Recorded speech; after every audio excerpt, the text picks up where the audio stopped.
आज हम देखेंगे ऊब या चांद छठ की पूजा विधि, महत्व एवं इसकी कथा। सबसे पहले देखेंगे ऊब छठ की पूजा एवं उज्जवल विधि एवं इसका महत्व।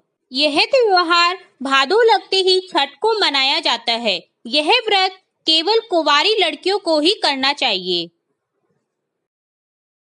इस दिन व्रत करने वाली लड़कियों को कुछ भी नहीं खाना चाहिए। इस दिन एक पट्टे पर जल का भरा हुआ लोटा रखकर उस पर रोली से एक सतिया या स्वस्तिक काट लेवे और लोटा के किनारे पर रोली की 7 बिंदी लगा लेवे। पास ही एक गिलास में गेहूं रख लेवे, इसी गिलास पर दक्षिणा रख देवे। फिर हाथ में 7-7 दाना गेहूं के लेकर कहानी सुने। कहानी के बाद जल के लोटे और गेहूं को उठाकर रख देवे। इसी जल के लोटे में से चंद्रमा को अर्घ देवे। उन गेहूं और दक्षिणा को ब्राह्मणी को दे देवे। कहानी सुनते समय एक कलश जल रख लेवे, उससे रसोई तैयार कर लेवे।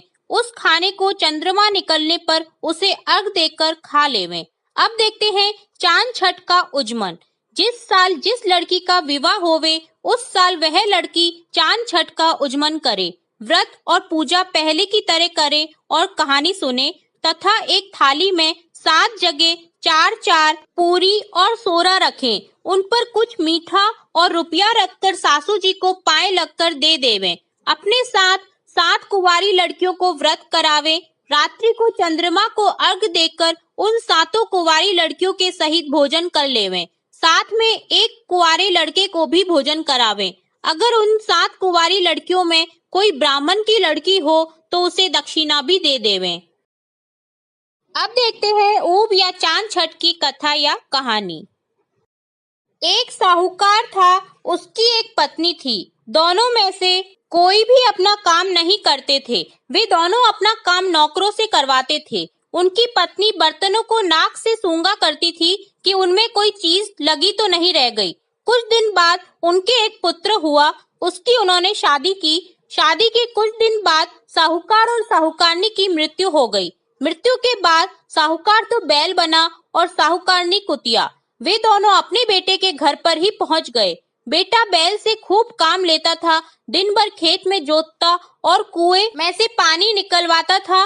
कुतिया उसके घर की रखवाली करती थी। जब उनको वहां 1 साल हो गया तो उस लड़के के पिता का श्राद्ध आया। श्राद्ध के दिन खूब पकवान बनाए गए, उनमें खीर भी बनाई गई। खीर को ठंडा करने के लिए एक थाली में फैलाकर रख दिया गया।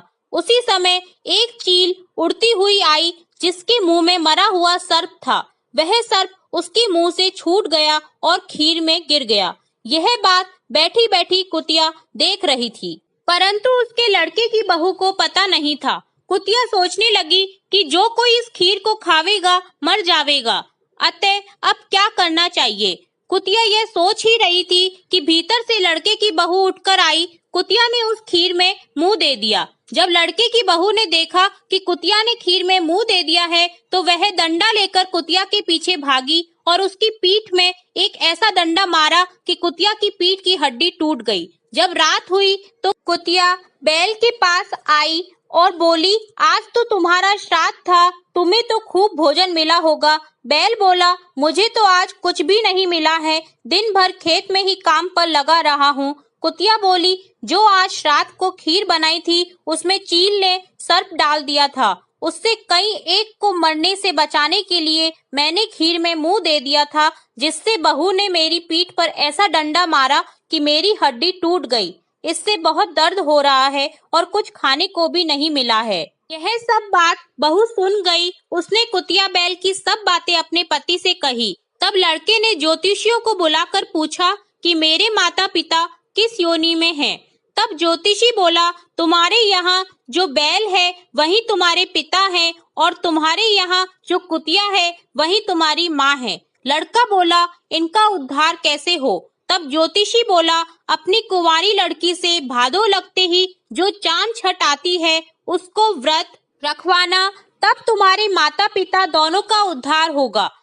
उस लड़के ने ऐसा ही किया। तब उसके माता पिता दोनों का उद्धार हो गया और दिव्य देह धारण कर स्वर्ग लोक को चले गए।